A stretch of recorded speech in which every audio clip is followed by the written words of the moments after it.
Video बघतो मी तुमचे. अच्छा, हा हा हा असंच लीक होत. मग ते ठेव ना खाली. अरे हो हात ते नाही, खरंच बाईक खूप मस्त आहे आणि मेंटेन पण छान करून ठेवतो. मी आता बघितली हा राईड करून, तर मस्त आहे. बऱ्याच महिन्यानंतर, जवळजवळ वर्षभरानंतर मी तिला अशी लोडेड बघतो यार. थोडंसं असं इमोशनल फील होते, कारण आज असं पेरेंट असल्यासारखं फील झालं की मी ड्रॉप करायला आलोय भावाला खाली.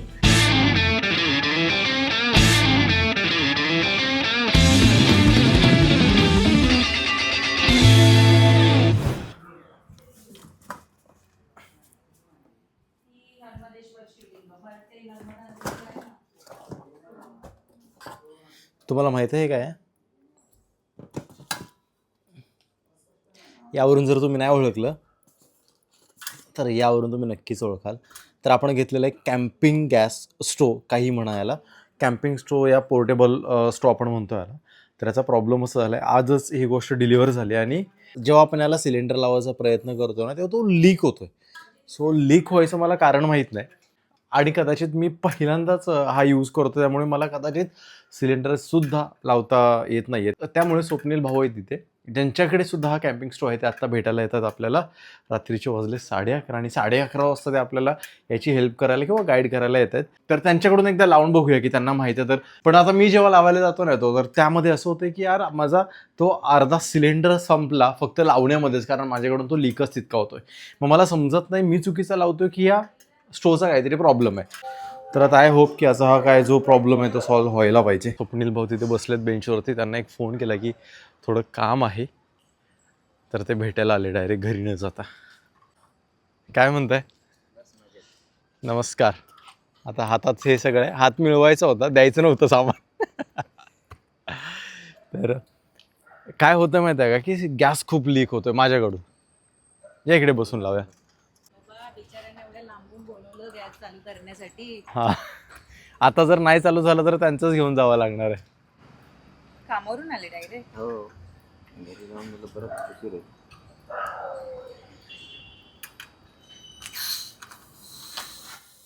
हा हा हा असाच लीक होतं. मग नक्की प्रॉब्लेम काय? ह्याच्यामध्ये एक प्रॉब्लेम आहे, मी सांगू का? काढा तो सिलेंडर काढा. हां लीक होते त्यातून. हां, हा जो इथला पॉईंट आहे ना, तो मिस आहे, क्रॉस आहे. अच्छा, ह्याच्या आतमधला जो ज्यातून गॅस प्रॉपर पास व्हायला पाहिजे तो तो थोडासा साईडला सरकला, त्यामुळे तो गॅस फ्लोमध्ये पास होत नाही त्यामधून. तोच प्रॉब्लेम. मनीची सुरुवात झाली बघा. इकडे ये. तुमचा आत्ता आहे का अवेलेबल? आहे घरी आहे. आम्ही येतो न्यायला हवं तर. लागला? ओ हो, चालू झाला. मी सकाळी चालू केला होता, मी पाणी गरम केलं कॉफीसाठी, पण झालं असं की जो नाही फ्लो यायला पाहिजे ना त्यातून फास्ट, तो येत नव्हता. असा हलका फुलकाच फ्लो येत होता. हा असा असा असा येत होता. थोडा प्रॉब्लेमच आहे ना तर. थोडा आहे. मग एक काम करतो, हा मी रिटर्न करतो आणि तुमचा घेऊन जातो. नाही नाही, मग नको ना, मी रिप्लेसला ऑलरेडी रिटर्नला रिक्वेस्ट टाकली मी त्याची. हो, गरम पण होतं लवकर. तुम्ही आता आलात कसं? बाईकने आलात? नाही, मी इथेच उतरलो बाहेर कशाने उतरलात? बसमध्ये. हां, मग आता मी येतो ना, मी ड्रॉप करतो. तुला देतो मी. हो, तर आता एक काम करूया, स्वप्नील भाऊ, मी ओल्ड पनवेलला राहतो, स्वप्नील भाऊ न्यू पनवेलला राहतात. तर ते बसमध्ये डायरेक्ट ऑफिसवरून आले बसनी, तर इथे उतरले आपल्या इथे, आणि मी आता त्यांना इथून ड्रॉपही करेन आणि येताना त्यांच्याकडून तो सिलेंडरसुद्धा घेऊन येईन. मी येऊ 5-10 मिनटात येतो पटकन. आता थंडी किती वाढली आहे इथे. काल किती टेम्परेचर होतं? 16. पनवेलमध्ये इतकी थंडी आहे की लिटरली काल आम्ही AC नॉर्मली बंदच ठेवतो, बट काल फॅन पण बंद करून झोपलो, इतकी थंडी होती. चला, थंडी वाजते का? हो. काल पण असंच बाईकवरती फिरताना अक्षरशः नको नको होत होतं. अशी बोचरी थंडी कशी असते तेवढी थंडी वाजते आता इकडे. पण बरं वाटतं. हां, म्हणजे पाहिजे, थंडी पाहिजे. पनवेलमध्ये राहण्याचं एक सुख आहे, इथे थंडी अनुभवायला मिळते. मुंबईकरांना जाणवत नाही थंडी. नाही जाणवत. इथे आपल्याला जसे 3 ऋतू बघायला मिळतात, हिवाळा, पावसाळा, उन्हाळा. मुंबईमध्ये 2च ऋतू, उन्हाळा आणि पावसाळा, बस. तर स्वप्नील भाऊंच्या इथे पोहोचलो आम्ही आत्ता ते घरी आम्हाला चल म्हणत होते, बट वाजलेत आता 11:15. या टायमिंगला घरी जाणं पण योग्य दिसत नाही, त्यामुळे आम्ही खालीच थांबलो. तर तुला आवडली नाही जागा? हो, खूप छान आहे. आणि मुळात या जागेचा बेनिफिट असं आहे की रोडच्या आतमध्ये आहे. तर शांतता आहे, गाड्यांचा आवाज नाही, झंझट नाही. आणि हा ग्राउंड फ्लोअर जरा जास्तच मला आवडला, कारण की ग्राउंड फ्लोअरचं घरला असं कट्टा त्यांनी छान असं बनवलंय. म्हणजे सण वगैरे असेल तर किती मस्त ना, म्हणजे रांगोळी गावी वगैरे कसं अंगण काढायला. असतं थोडंसं घराच्या बाहेर, Correct, तशी वाली correct, जागा आहे. correct. छान मस्त आहे. तुळशीचं वृंदावन वगैरे ठेवलं तर अजून सुंदर वाटेल. म्हणजे अशा प्रकारच्या जरा बिल्डिंग्स बनवायला पाहिजेत. काय ते टॉवर्स टॉवर्स टॉवर्स, त्यामध्ये काही फीलच होत नाही आणि खरंच. जी जागा मध्ये लोकांना यूज करायला द्यायला हवी ना, ती जागा अम्युनिटीज मध्ये ती लोक कॅप्चर करतात. कॅप्चर करतात आणि आपण काही तेवढ्या अम्युनिटीज यूज करतच नाही मोस्टली. स्विमिंग पूल मुळातच नाही यूज करत. जिम वगैरे तर ठीक आहे, चला आपण यूज पण करू शकतो. गार्डन्स मुलांसाठी यूज होऊ शकतं. अरे धावत पळत आला. याला बसेल ना तो? हो त्याला बसेल. अच्छा, त्याचं काय सेमच असतं ते, फक्त हा. बघ तरी. आता सिलेंडर नाही आणला ना. नाही, याचं लिकेज नाही, कॉक चेक कर ना. हा ठीक आहे, मग मी ऑर्डर केलाय. तो आल्यावरती हा भाऊ चाललाय 4 दिवसासाठी बाहेर, तो घेऊन चाललाय. चालेल चालेल. मग देतो. तर हे स्वप्नील भाऊ, खूप वर्षापासून आम्ही ओळखतो एकमेकांना. आता आमची यूट्यूब थ्रूच ओळख झाली. तर लॉकडाऊनमध्ये सगळ्यात पहिल्यांदा आम्ही तुमच्याकडून बॅट घेतलेली. ती बॅट अजूनपर्यंत रिटर्न नाही दिली. त्यानंतर काही काही गोष्टींसाठी हेल्प घेतली. पाण्याचा बाटला पाहिजे होता, ते पण कमी यांना सांगितलं, तिकडे मम्मीला पाहिजे होता तेव्हा. हा, त्यानंतर निगाड तुझ्यासाठी यांच्याकडूनच घेतलेले. त्यानंतर हा केदारनाथ राईडला. त्याचा किस्सा. हो, आम्ही ऋषिकेशला थांबलो होतो आणि लिटरली ते विसरले होते मी. म्हणजे काढलं आहे ती, कुठेतरी ठेवलं ते आणि कम्प्लिटली विसरल्यानंतर लक्षात आलं माझ्या. रिटर्न येताना मग मी ते क्रेडिट कार्ड म्हणजे तिथून पुढे ऋषिकेशवरून केदारनाथ Without- आम्ही विदाऊट निगाड केलं आणि रिटर्न येताना ऋषिकेशला पिकअप केलं. हा, हा, म्हणजे मला खूप टेन्शन आलेलं. आता घेतलंय आपण त्यांचं आणि मी विसरले, म्हणजे आता काय करणार. म्हणजे असं झालं की आजपर्यंत मी स्वप्नील भाऊंना फोन केला, मला हे पाहिजे, तर सगळ्या गोष्टी मिळाल्यात. कोणत्या गोष्टीला नाही बोलले नाहीत. आज हे पण बघा. चालेल. हो चालेल. हो चालेल, चला थँक्यू सो मच. हो करतो. तर आपल्याला आता दादरला जायला लागतं. हा, दादर नाही तर बरोबर, इकडे सातारच्या कोकणावरूनच ट्रेनसाठी. जाणार आहे. महालक्ष्मी एक्सप्रेस हा, आपली. हा. मग इथून चालू झाली की आता कर्जत ट्रॅक पडला की टेन्शन झालं, मग नाही. टेन्शन अरे. नाही ना. इथून direct जेवण बसलं का पनवेल स्टेशन की हो, किती खरंच जवळ आहे. आहे. म्हणजे मध्ये काहीच नाही मला वाटतं. हे काही झाडं सोडली तर डायरेक्ट स्टेशनच. सही आहे. सही आहे.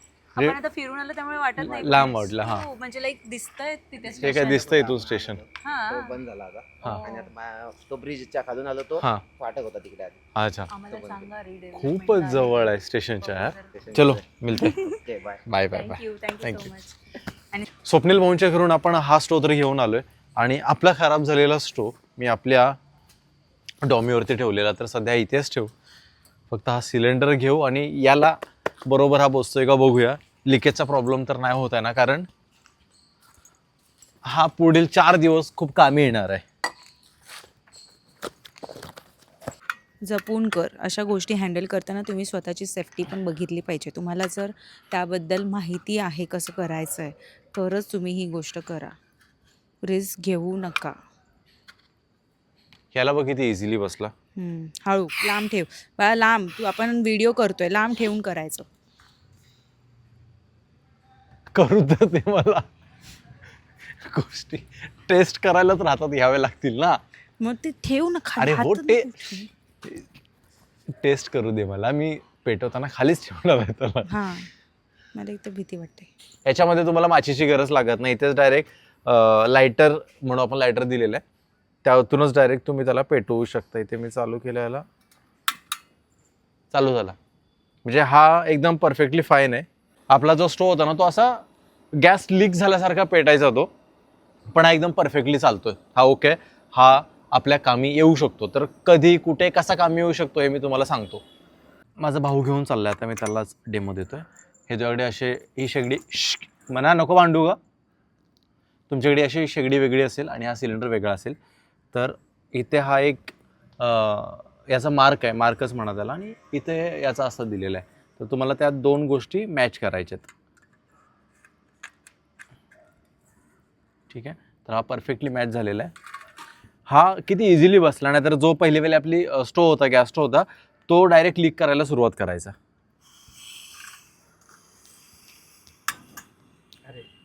सिम्पल. हा इतका, याहून जास्त फ्लेम असते, बट सध्या मी नाही, एवढी फ्लेम असते. ठीक आहे, सिम्पल. एवढं सोपं काम होतं आणि ह्याच्यात माझा अख्खा दिवस गेला की यार मला वाटलं की मला जमतच नाही की काय लावायला, बट आपल्या गॅस स्टोवमध्ये प्रॉब्लेम होता. ठीक आहे, समजलं बेटा. हे जसं इथून चालू केलंस इथून हे लायटरचं काम करेल. ठीक आहे.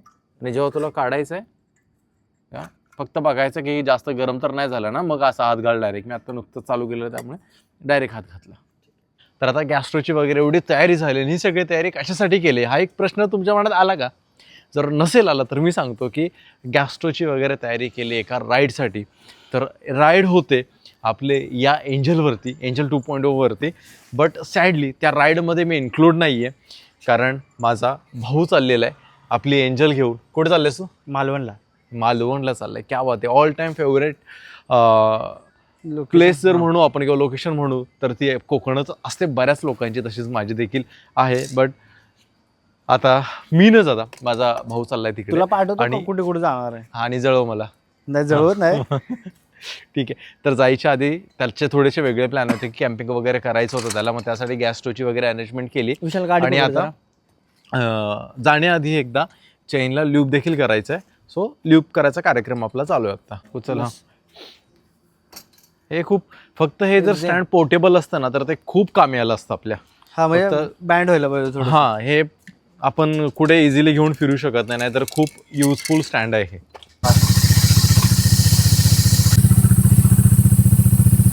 चेन क्लीन करायचं काम किंवा ल्यूब करायचं काम या स्टँडमुळे खूप हलकं झालं आहे आमचं.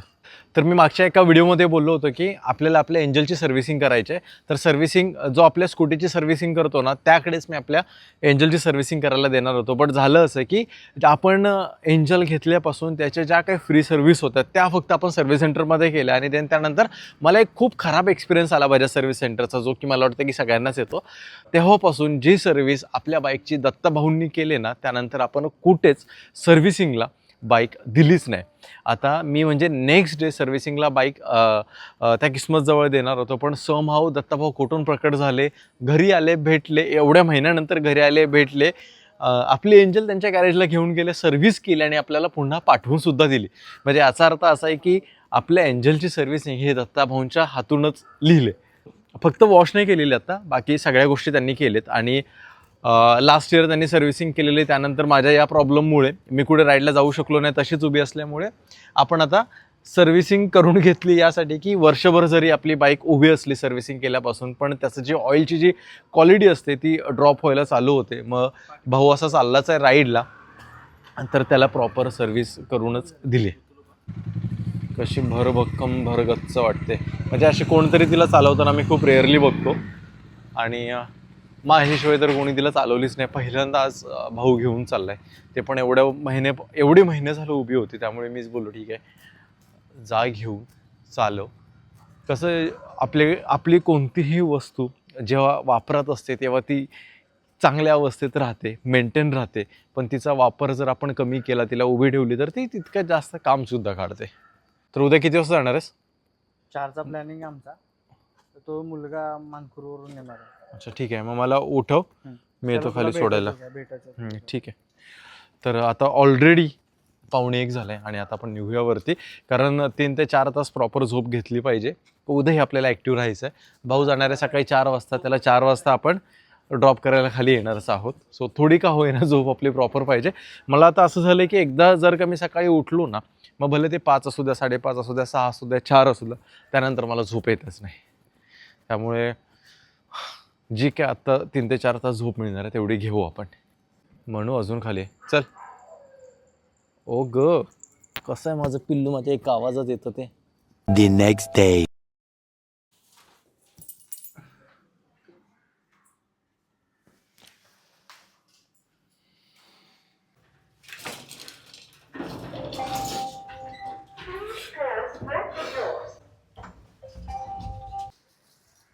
व्हिडिओ बघतो मी तुमचे. अच्छा थँक्यू. 15 मस्त आहे. बाकी निवांत. सांभाळून जा. नक्कीच. हो. नाही खरंच बाईक खूप मस्त आहे आणि मेंटेन पण छान करून ठेवलं. मी आता बघितली हा राईड करून, एकदम मस्त आहे. राईडला घेऊन गेला तर अजून मजा येईल. हा ना. हो बघू आपण नेक्स्ट टाइम आपण ट्राय करूया. हो, आणि नक्की. आपण सगळेजण ट्रिप ट्राय करू, एक जाऊ लडाख प्लॅन करू. तर लोडेड एंजल आपली काहीशी अशी दिसते बऱ्याच महिन्यानंतर, जवळजवळ वर्षभरानंतर मी तिला अशी लोडेड बघतो. यार थोडंसं असं इमोशनल फील होते, कारण ती ज्यासाठी बनली तिला असं बघून खूप छान वाटतंय. तिकडून व्यवस्थित लागले का? ह्याच्यात तू चेक केलंस का आतमध्ये सगळं आहे का ओके टेंटमध्ये? हा मोठा हा सांभाळून जा, काही असेल तरी फोन करा, लोकेशन शेअर करा. हे आपलेवाले ग्लोव्ज आहेत ना? बोटचा लय कठीण झाले मला वाटतं. हा ते खराब झालेत. चालेल ना तसं? नाही चाललं, तुझं बोट जाते का बघ त्याच्यामध्ये. नाही रे आताच घुसला. नाही जाणार, खराब झालेत. नाही जाणार. ते व्हाईट इराचे ग्लोव्ज आहेत. मी जॅकेट जेव्हा वॉश करायला दिलं होतं तेव्हा हे सुद्धा ड्राय क्लिनिंग करायला दिलं आणि त्यामुळे इतके कडक झाले की आता होतच नाहीत सॉफ्ट. खूप कडक झाले, त्यामुळे घालूही शकत नाही आता.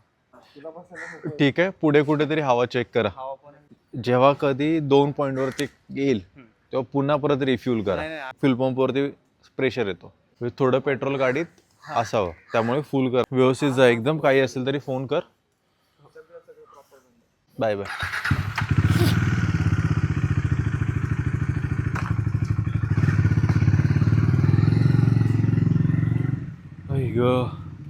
किती अवघड आहे यार.